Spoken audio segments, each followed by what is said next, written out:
After my surgery, my daughter-in-law handed me papers. "Sign these, we need this vacation." I smiled. I had already transferred everything. On Monday, she discovered she would have to live on the streets. "I'm glad to have you here. Follow my story until the end and comment the city you're watching from so I can see how far my story has reached." The hospital room was too bright, too sterile. I could still feel the lingering effects of anesthesia clouding my mind as I adjusted myself against the stiff pillows.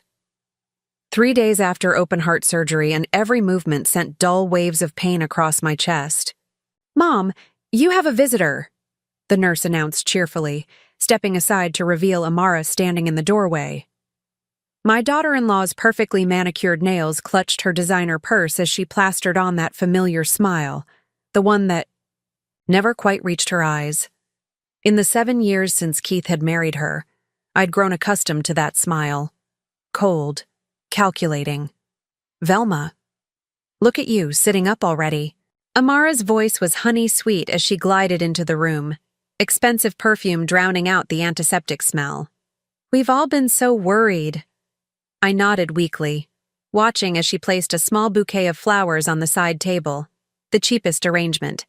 From the hospital gift shop, I noted, Keith was nowhere to be seen. "Where's my son?" I asked, my voice still raspy from the breathing tube they'd removed yesterday. "Oh, he's swamped at work. You know how it is." Amara waved dismissively, settling herself into the visitor's chair. "But he sends his love." I doubted that. Keith hadn't visited once since my surgery. The son who once called me every day now seemed to exist only in Amara's carefully crafted excuses. "I actually brought something that needs your attention," Amara continued, pulling out a manila envelope from her purse. "Just some papers that need signing." "Papers?" I questioned, eyeing the envelope with suspicion. "Nothing major," she assured me, her smile tightening. "Keith and I are planning a family vacation to Hawaii, and we need to secure the financing. The bank needs your signature since you're still listed as a co-owner on some accounts." She opened the envelope and spread several documents across my lap, pointing to highlighted signature lines. "Just sign here, here, and here. It's mostly formalities." My hand trembled slightly as I reached for the pen she offered, but it wasn't from weakness. It was anger. Did she really think I wouldn't notice what these papers actually were? Transfer of property deeds, power of attorney. Documents that would effectively sign over my house, my home of 45 years, directly to them. "Hawaii sounds lovely," I said quietly, looking down at the papers. "When are you planning to go?" "Next month," Amara replied quickly, her eyes fixed on the pen in my hand. "We thought it would be good to get away after everything." Her gaze flicked meaningfully to my surgical scar, partially visible above my hospital gown. I nodded slowly, as if considering. "And Keith approved all this?" "Of course," she said, a flash of irritation crossing her face before she composed herself. "He's the one who suggested I bring these by. Said you wouldn't mind signing." I bet he did. My son, who once had such a kind heart, now reduced to sending his wife to trick his ailing mother. I felt a heaviness that had nothing to do with my recent surgery. I looked down at the papers again, then slowly signed each one, my signature shaky but legible. With each stroke of the pen, I watched Amara's smile grow wider, more genuine in its greed. "Thank you, Velma," she said, quickly gathering the papers and sliding them back into the envelope. "This means so much to us. I'll make sure the bank processes everything right away." I just smiled. A small, knowing smile that Amara mistook for the tired expression of an old woman who didn't understand what she'd just done. "You get some rest now," Amara said, patting my hand condescendingly. "I'll tell Keith you're doing well." As she strutted out of the room, clutching her precious envelope, I leaned back against the pillows and closed my eyes. If only she knew. If only she knew that 3 months ago, I had already transferred ownership of my house into a protected trust. If only she knew that the accounts she thought she was gaining access to had been emptied and closed weeks earlier. If only she knew that the papers she was so eager to file would lead to nothing but embarrassment and the harsh reality that she and Keith would soon have nowhere to live. I wasn't a fool. I'd seen the way they looked at my house when they thought I wasn't watching. I'd overheard their whispered conversations about when Mom's gone and what we'll do with her things. I'd noticed how they'd stopped bringing my grandchildren to visit unless they wanted something. The pain in my chest sharpened, but it wasn't from my surgery. It was the pain of betrayal. The pain of realizing that my own son, the little boy I'd raised alone after his father died, the child I'd sacrificed everything for, had become someone I no longer recognized, but I wasn't going to let them win. Not this time. Monday would come soon enough. And with it, Amara would discover exactly what happens when you underestimate a 70-year-old woman who's had enough. I closed my eyes, letting the quiet beeping of the heart monitor lull me into a restless sleep, dreaming of the look on Amara's face when her house of cards finally collapsed. When did my son change?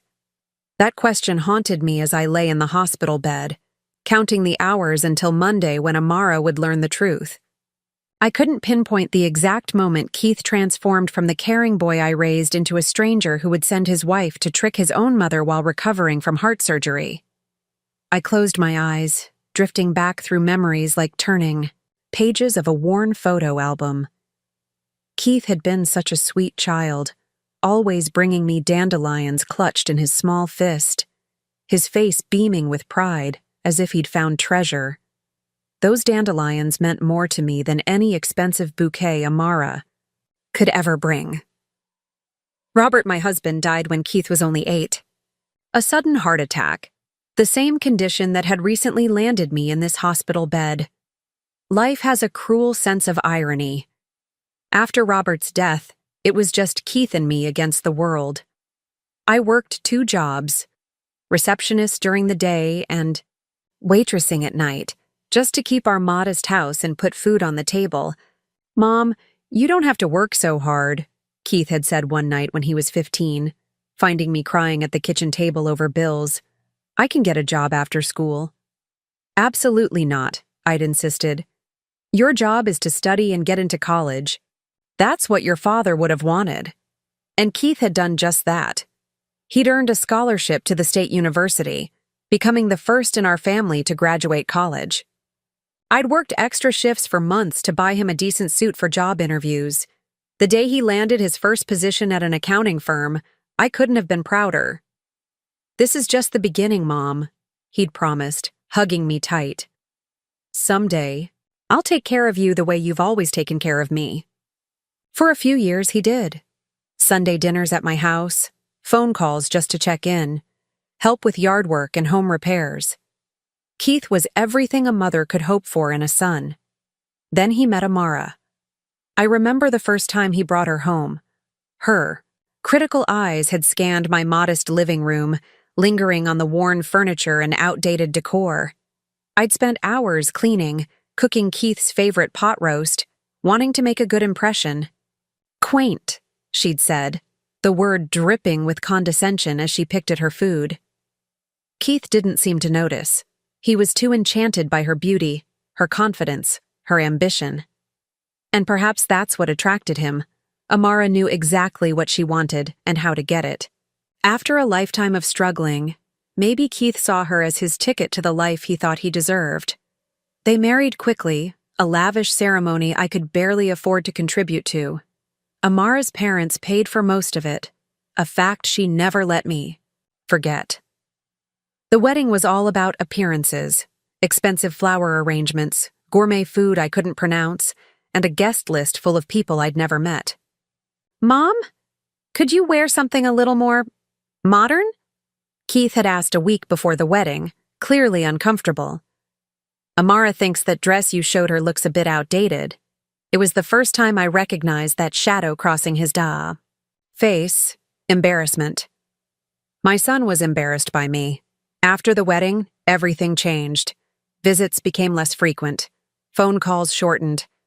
When they did come over, Amara would make subtle comments about my house. This neighborhood has really gone downhill, hasn't it? Have you ever thought about updating your kitchen? Those cabinets are so retro. Keith and I saw the most gorgeous retirement communities on our drive here.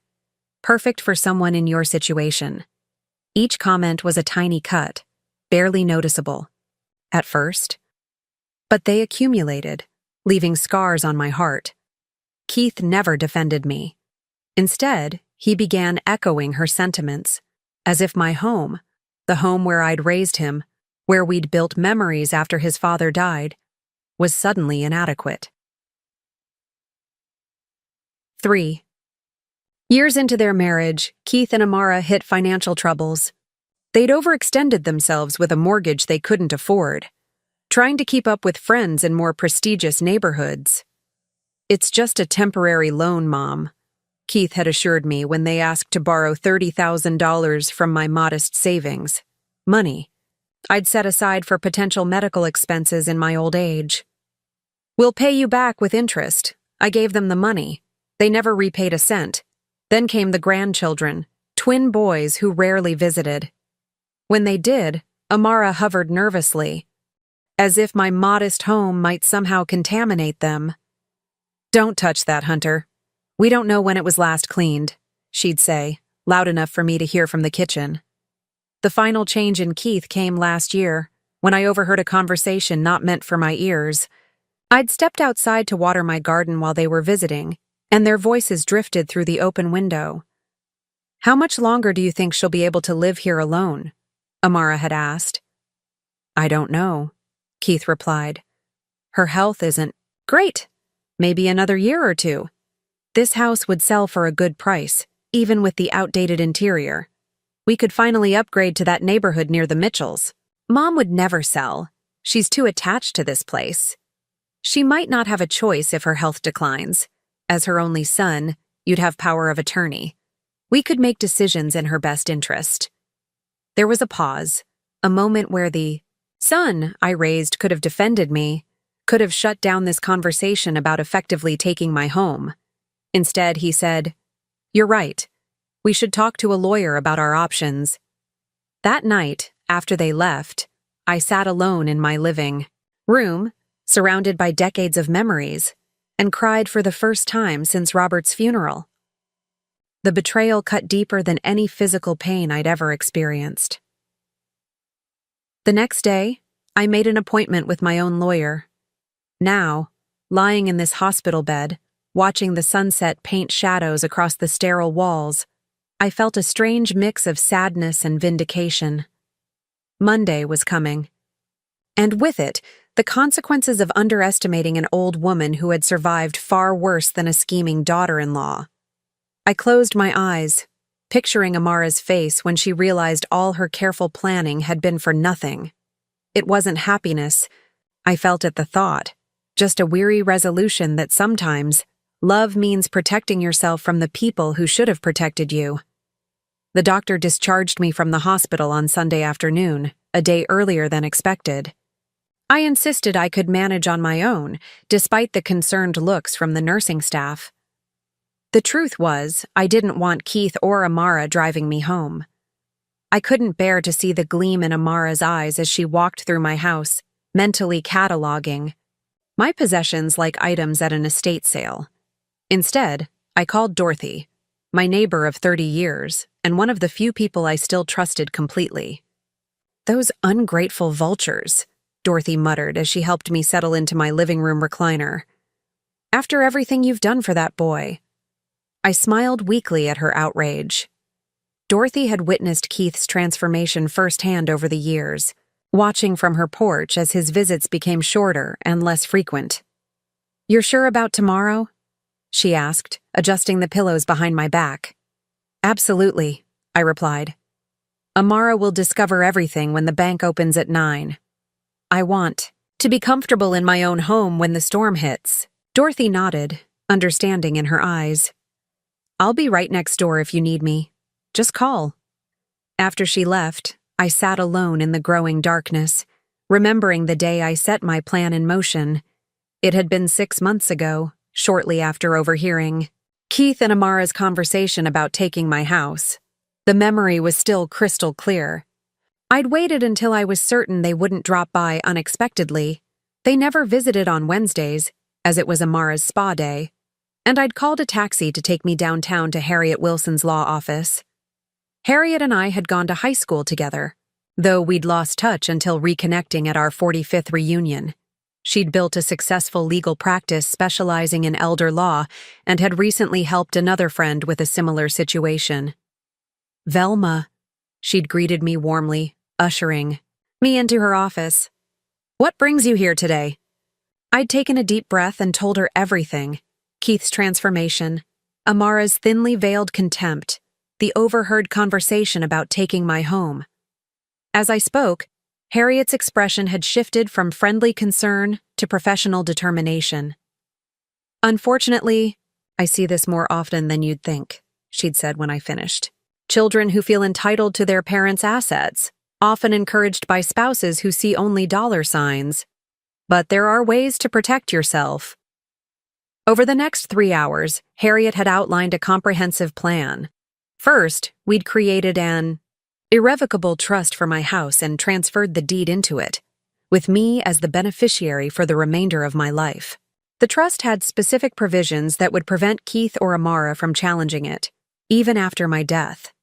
Next, we'd closed my joint accounts with Keith, accounts I'd opened years ago to give him access in case of emergency, and transferred the funds to new accounts at a different bank, ones that only I could access. "What about the papers?" I'd asked. "What if they try to get me to sign something?"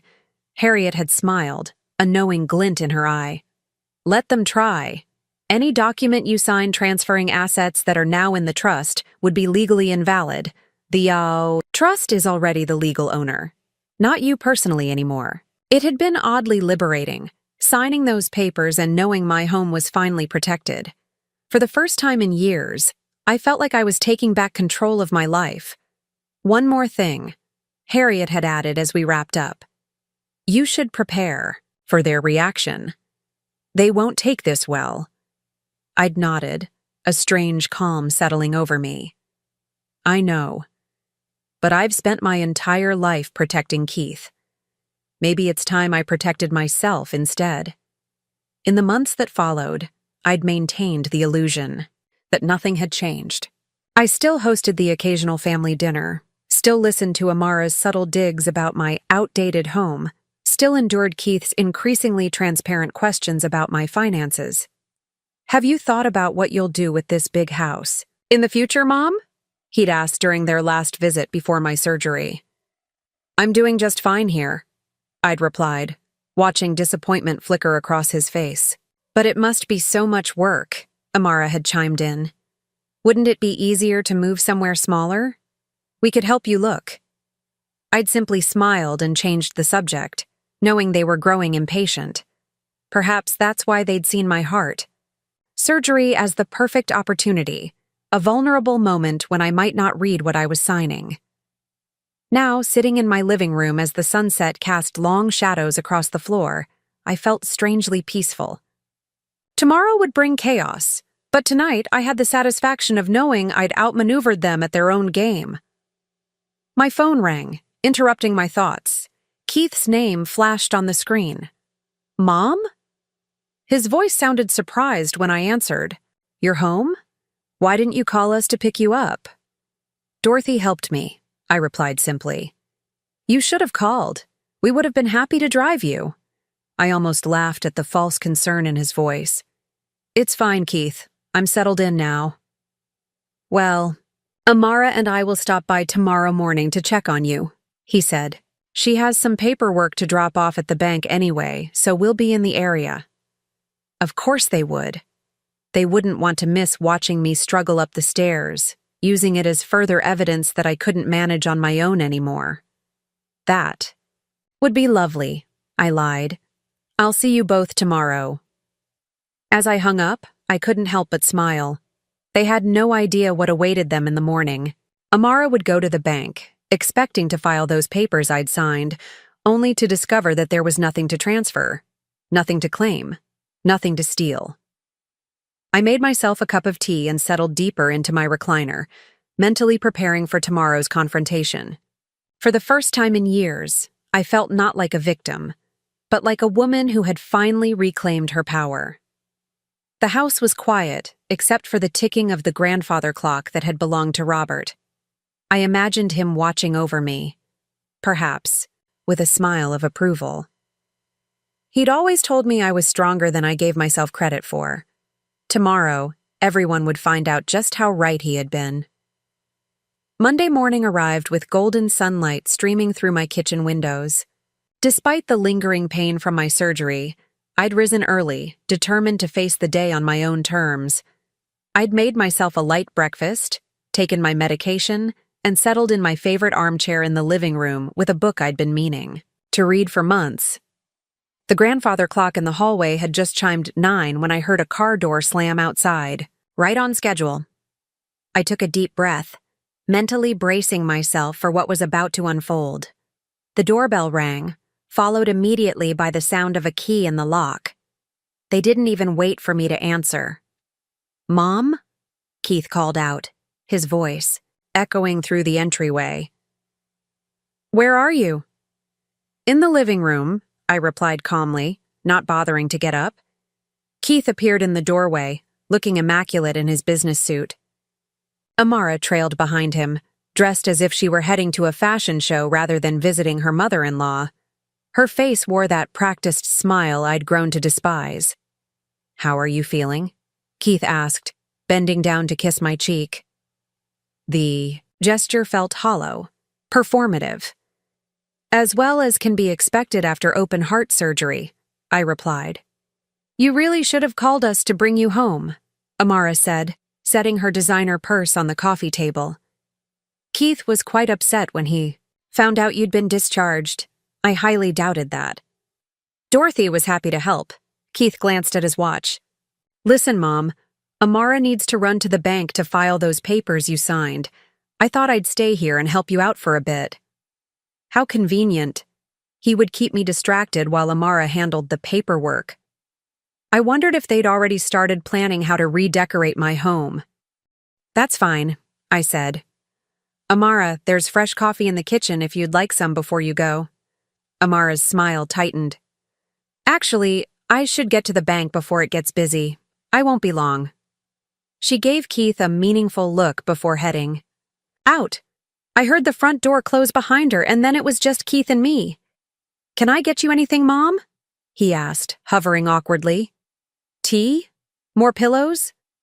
"I'm fine, Keith," I said, studying the face of the man who had once been my sweet boy. "Why don't you sit down? We haven't had a real conversation in quite some time." He settled uncomfortably on the edge of the sofa. "The doctor said your surgery went well. No complications?" "None," I confirmed. "I should make a full recovery." "That's great news." He smiled, but it didn't reach his eyes. "We were worried." "Were you?" I asked quietly.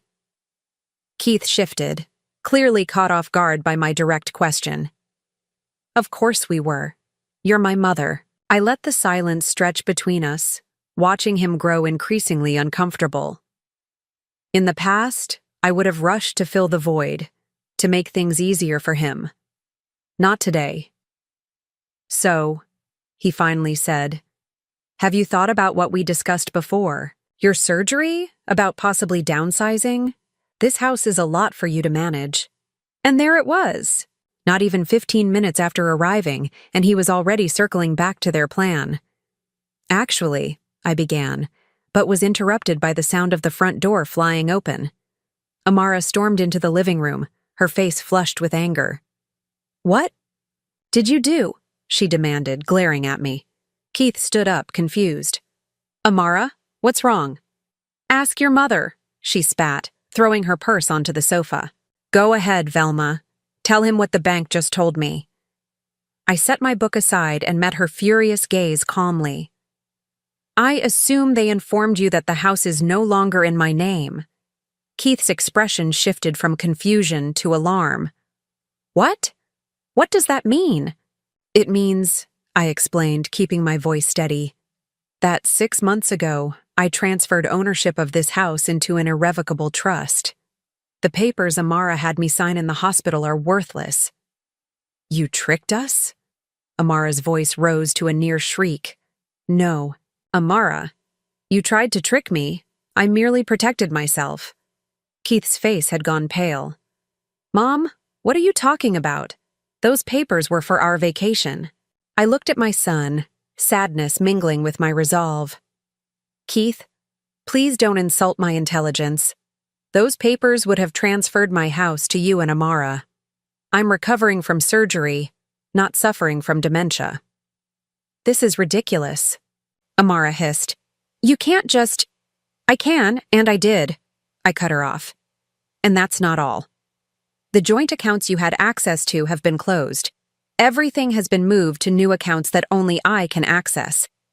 Amara turned to Keith, her eyes wild. Did you know about this? Did you? Of course not. Keith ran a hand through his hair, looking increasingly desperate. Mom, you need to undo this. We're family. This isn't right. Family? I repeated, feeling a lifetime of pain in that single word. Is that what we are?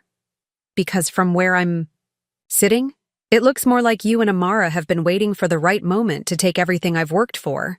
That's not true, Keith protested weakly.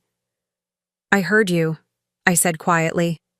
Last year, through the open window. I heard you discussing with Amara how you could get power of attorney over me and force me to sell my house. Keith's face crumpled, the guilt written clearly across his features. He couldn't deny it. You had no right. Amara's voice had taken on a dangerous edge. We've been planning for years. Amara, stop, Keith warned, too late. Planning what exactly? I asked, though I already knew the answer. Amara's mask had completely slipped now, revealing the cold, calculating woman beneath. This house is wasted on you. Do you know what we could get for it in this market? But no, you've been sitting here alone, taking up all this space, while Keith and I have been struggling with our mortgage. Struggling? I raised an eyebrow. Is that what you call it when you take luxury vacations 3 times a year? When you drive a car that costs more than most people make in a year? When you remodel your kitchen because the 2-year-old appliances weren't trendy enough anymore? Keith sank back onto the sofa, head in his hands. Mom, please, we can work this out. There's nothing to work out, I said firmly. The trust is irrevocable. No one can touch this house but me. Amara grabbed her purse, hands shaking with rage. This isn't over. We'll fight this. We'll get lawyers involved. Feel free, I replied calmly. Harriet Wilson. You remember her from my high school reunion, Keith? She made sure everything was legally airtight. But by all means, waste your money on lawyers.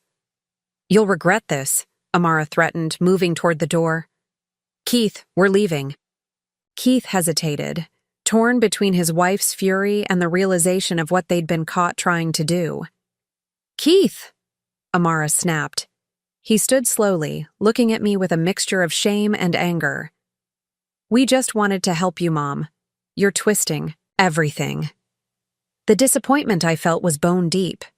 Even now, caught red-handed, he couldn't admit the truth.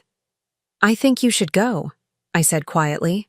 This isn't over, Amara called over her shoulder as she stormed out. Keith lingered for a moment longer. Mom! Just go, Keith, I said, suddenly feeling every one of my 70 years. I'm tired. After they left, the house fell silent again. I should have felt triumphant. Instead, I felt a profound sadness. I had protected my home, but I had lost my son in the process. Or perhaps, if I was being honest with myself, I had lost him long ago. The days following Keith and Amara's dramatic exit were eerily quiet. I expected angry phone calls, threatening legal letters, perhaps even another unannounced visit. Instead, silence descended like a heavy blanket, wrapping around my house and leaving me alone with my thoughts. Dorothy checked in daily, bringing soup and company. Heard anything? She'd ask, trying to sound casual. Not a word, I'd reply. equally casual, though we both knew the silence wasn't peace. It was the calm before a storm. That storm arrived on Thursday afternoon, almost a week after the confrontation. I was tending to my garden, finding comfort in the simple act of pulling weeds and pruning roses, when a car I didn't recognize pulled into my driveway. A woman in a crisp business suit emerged, carrying a leather portfolio. "Mrs. Velma Harrington?" she called as she approached. I straightened up slowly, mindful of my healing chest. "Yes?" "I'm Jessica Moore from Lawson & Associates." She extended a business card. "I represent your son and his wife in a legal matter concerning your property." Of course. They'd found a lawyer willing to take their money, just as Amara had threatened. "I'm recovering from heart surgery," I said calmly. "If you have legal documents, you can leave them with me and I'll have my attorney review them." Jessica seemed taken aback by my composure. Perhaps she'd expected a frightened old woman, intimidated by legal jargon and official letterhead. "Mrs. Harrington, this is a serious matter. Your son believes you've made these decisions under duress, or perhaps with diminished capacity. We're prepared to petition for a competency hearing if necessary." A flare of anger rose in my chest. Diminished capacity? I'd like to see them try to prove that. "Ms. Moore," I said, my voice steady despite my racing heart. "I have all my faculties intact. My attorney has extensive documentation of my mental competence, including evaluations from my doctors. Now, if you have papers to serve, please leave them. Otherwise, I need to finish my gardening." She hesitated, clearly unprepared for such resistance. Finally, she handed me a thick envelope. "Your son cares about you, Mrs. Harrington. He's concerned about your well-being." I accepted the envelope with soil-stained hands. "Is he? Then he has an interesting way of showing it." After she left, I called Harriet immediately. "They're claiming diminished capacity?" Harriet sounded more annoyed than concerned after I explained the situation. "That's predictable but easily countered. We have your medical records, plus the documentation from Dr. Matthews, who specifically evaluated your competence before we created the trust. Don't worry, Velma. This is a desperate move that will backfire on them." She was right. 2 weeks later, I sat in Harriet's office as she explained that Lawson & Associates had withdrawn their petition after reviewing our counter-evidence. "What now?" I asked, feeling hollow despite the victory. Harriet leaned forward, her expression softening. "Now they'll likely try a different approach. People like Keith and Amara don't give up easily when money is involved." The different approach came in the form of family pressure. My phone began ringing with calls from relatives I barely spoke. 2, Keith's cousins, distant in-laws, even Robert's sister Mildred, whom I hadn't seen in years. "How could you do this to your own son?" Mildred demanded when I answered her call. "Keith told me everything. How you've turned against him. How you're punishing him for trying to help you. Did he tell you that he and Amara tried to trick me into signing away my house while I was recovering from surgery?" I asked quietly. "He said you misunderstood," Mildred countered. "He was just trying to protect your assets." "From whom?" "Certainly not from himself and Amara." The conversation deteriorated from there, ending with Mildred declaring that Robert would be ashamed of me. That hurt more than I cared to admit. Similar calls followed. Keith had apparently been busy spinning his version of events to anyone who would listen, casting himself as the concerned son and me as the paranoid, ungrateful mother. Dorothy found me on my porch one evening, staring blankly at the sunset after a particularly difficult call from Robert's brother. "They're trying to isolate you," she observed, settling into the rocking chair beside mine. "Make? You feel like you're the villain, so you'll give in." I nodded, too drained to speak. "Don't let them," she continued firmly. "You know the truth. I know the truth. And deep down, Keith knows it too." A week later, I was grocery shopping when I ran into Mary Peterson, whose daughter was friends with Keith in high school. "Velma," she exclaimed, embracing me carefully. "How are you feeling after your surgery?" "Much better, thank you," I replied, genuinely happy to see a friendly face. I ran into Keith last weekend, she mentioned casually. He seemed different, stressed. I tensed, waiting for the accusation that had become so familiar lately. Instead, Mary leaned closer. Between us, he was asking around about refinancing options. Apparently, they're having money troubles. Serious ones. This was news to me. I'm sorry to hear that, Mary shrugged. Amara quit her job at the design firm months ago. Rumor has it they've been living on credit cards, that massive house of theirs. Well, it might be more show than substance. The information settled uneasily in my stomach. Keith and Amara had financial problems beyond what I'd imagined. No wonder they'd been so desperate to get their hands on my house. When I arrived home, there was a voicemail from Keith, the first direct contact since the confrontation. Mom. His voice sounded strained, exhausted. We need to talk. Not about the house or money. Just, please call me back. I stood there, finger hovering over the callback button, caught in a moment of maternal instinct. Then I remembered the cold calculation in his eyes as he'd watched Amara try to manipulate me into signing those papers. I didn't call back. 2 days later, a letter arrived from Keith. Not a legal document, but a handwritten note on plain paper. Mom, I know you probably hate me right now and maybe I deserve it. Things with Amara have gotten complicated. I need your advice, not your money, just a conversation. Please. I folded the letter carefully and placed it in my desk drawer. Part of me wanted to believe him, wanted to rush to his side as I'd done, his entire life. But the wiser part, the part that had finally learned to protect myself, recognized this might be yet another manipulation. That evening, as I watered my garden, I noticed Keith's car parked down the street. He didn't approach the house, just sat there watching. After an hour, he drove away. Dorothy called the next morning. Did you hear? Keith moved out of their house. Amara's been telling everyone it's temporary, but Helen's daughter works at the bank, and she says they've missed 3 mortgage payments. The news should have satisfied me. Wasn't this the consequence they deserved?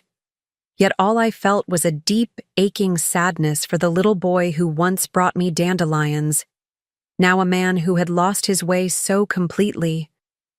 I wondered, not for the first time, where exactly I had gone wrong. Autumn arrived with a palette of fiery colors and crisp, cool mornings. 3 months had passed since the confrontation with Keith and Amara. 3 months of healing, both from my surgery and from the wounds inflicted by my own child. I was pruning my rose bushes for winter when Dorothy hurried across our adjoining yards, a newspaper clutched in her hand. Have you seen this? She asked, slightly out of breath. I set down my garden shears and accepted the paper she thrust toward me. The local real estate section was folded open to display a familiar property. Keith and Amara's sprawling colonial-style house, now listed. For sale. Foreclosure, Dorothy explained, though I could see the bold red letters stamped across the listing. Helen says they couldn't work out a deal with the bank. Amara's moved in with her parents in Connecticut. I stared at the photo, taking in the manicured lawn and imposing facade that had always seemed designed to impress rather than welcome. How much of their lives had been sacrificed to maintain this illusion of success? And Keith? I asked, trying to keep my voice neutral. Dorothy hesitated. No one seems to know for sure. Rumor is he's staying at the Holiday Inn on Route 9. I folded the newspaper carefully and handed it back to her. Thank you for telling me. That night, I sat on my porch, watching the sunset, thoughts circling like autumn leaves in the wind. Despite everything, Keith was still my son, the boy I'd raised alone, the child I'd sacrificed everything for. Could I simply let him flounder? But there was another voice, too, one that had grown stronger these past few months. It reminded me that love without boundaries isn't love at all. It's surrender. and I had surrendered for too long. The next morning, I made a decision. I wasn't going to reach out to Keith, but I wouldn't turn him away if he came to me first. It had to be his choice to acknowledge what he'd done, not another rescue from his mother. 2 weeks passed. The foreclosure sign appeared on Keith and Amara's lawn. Neighbors whispered. My phone remained silent. Then, on a Saturday afternoon, as I was baking bread, a hobby I'd rediscovered since my recovery, there was a knock at my door. Not the entitled entry with a key that I'd grown accustomed to, but a hesitant, almost timid knock. I wiped my flour-covered hands on my apron and opened the door to find Keith standing on my porch. He looked different, thinner, with dark circles under his eyes and clothes that hadn't been ironed. The polished veneer Amara had cultivated was gone, leaving behind a man who looked startlingly like his father in our hardest years. Mom, he said simply. I didn't rush to embrace him. I didn't invite him in immediately. I simply stood there, taking in the sight of my son, truly seeing him, perhaps for the first time in years. May I come in? He finally asked, his voice ragged. I stepped aside, allowing him to enter the home he'd once tried to take from me. He moved awkwardly through the familiar space, finally settling on the edge of the sofa, just as he had that fateful day months ago. Would you like some tea? I offered, maintaining a calm I didn't entirely feel. Please, he nodded, looking relieved at the simple normalcy of the question. In the kitchen, I focused on the ritual of tea making, warming the pot, measuring, the leaves, arranging cookies on a plate. When I returned, Keith was staring at a family photo on the mantel, taken on his high school graduation day. I was happy then, he said quietly as I set the tea tray down. We both were. Yes, I agreed, pouring 2 cups. We were. A silence stretched between us, filled with unspoken words and years of complication. Finally, Keith took a deep breath. I'm sorry, Mom, he said, looking directly at me. Not just for the papers and the trust and everything that happened after your surgery, for all of it, for who I became. I sat very still, weighing his words, searching for manipulation or desperation. I found only exhaustion and what seemed like genuine remorse. Amara left, he continued when I didn't immediately respond. After the foreclosure became final, said she didn't sign up for this. Packed her things and moved back to her parents' place. I heard, I said quietly. He laughed, a hollow sound. Of course you did. Small town. He ran a hand through his disheveled hair. I've been staying at the Holiday Inn. Lost my job last week. Apparently showing up late and looking like this. He gestured to his rumpled appearance. Isn't great for client relations. I'm sorry to hear that, I said, and meant it. Despite everything, I took no joy in my son's suffering. Don't be, he replied, surprising me. I needed this. All of it. He looked around the living room, taking in the modest furnishings that Amara had always sneered at. I lost myself, Mom, somewhere between wanting more and never being satisfied with what I had. I sipped my tea, letting him continue. The thing is, he said, voice dropping to almost a whisper, I don't know how to find my way back. For the first time since he arrived, I truly saw my Keith. Not the polished accountant Amara had molded, not the scheming son who'd tried to take my home, but the boy who'd once had a genuine heart. The way back starts with honesty, I said finally. Not just with me, but with yourself. He nodded slowly. I've had a lot of time to think lately, about who I've been, what I've done. He swallowed hard. About how I treated you. The worst part is, I knew it was wrong. Every step of the way, I knew, but I kept going. Why? I asked. The question I'd been holding inside for years, because it was easier than standing up to Amara, than admitting we'd built a life we couldn't afford, than facing that I'd become someone I didn't respect. He set down his teacup with a shaky hand. I'm not asking for money, Mom. Or to move in. I needed you to know I understand what I did. That I'm sorry. Really sorry. In that moment, I made a choice, not from guilt or obligation, but from the quiet strength I'd found in these past months. The guest room is available, I said calmly. You can stay for 2 months. No rent, but you'll help with the house and yard, and you'll look for work every day. After 2 months, if you've found a job, we can discuss a reasonable rent while you get back on your feet. Keith looked stunned. Mom, you don't have to. I know I don't have to, I interrupted. I'm choosing to. But there are boundaries this time, Keith. Real ones. If you cross them, if you lie to me or try to manipulate me, you'll leave that day. No exceptions. He nodded slowly, understanding dawning in his eyes. Thank you. Don't thank me yet, I said with a small smile. Wait until you see the list of repairs I've been saving for the past year. A tentative smile crossed his face. Not the charming one he'd perfected for clients, but something more genuine, reminiscent of the boy he'd once been. That was 6 months ago. Today, as I celebrate my 71st birthday, my house is filled with real warmth for the first time in years. Keith, now working at a local accounting firm, has moved into his own apartment but comes for dinner twice a week. He's quieter than before, more thoughtful, still finding his way back to himself without Amara's influence. Dorothy and her husband are here, along with a small circle of friends I've reconnected with. Even Harriet came, bringing a bottle of expensive wine and legal jokes that make everyone groan. There's no sign of Amara. Last I heard, she'd remarried quickly, another man with a nice house and healthy bank account. I wish him better luck than my son had. As Keith brings out the cake he baked himself, lopsided but made with genuine effort, I look around at this gathering of people who truly care for me, not for what I own or what I can give them. Make a wish, Mom, Keith says as he lights the candles.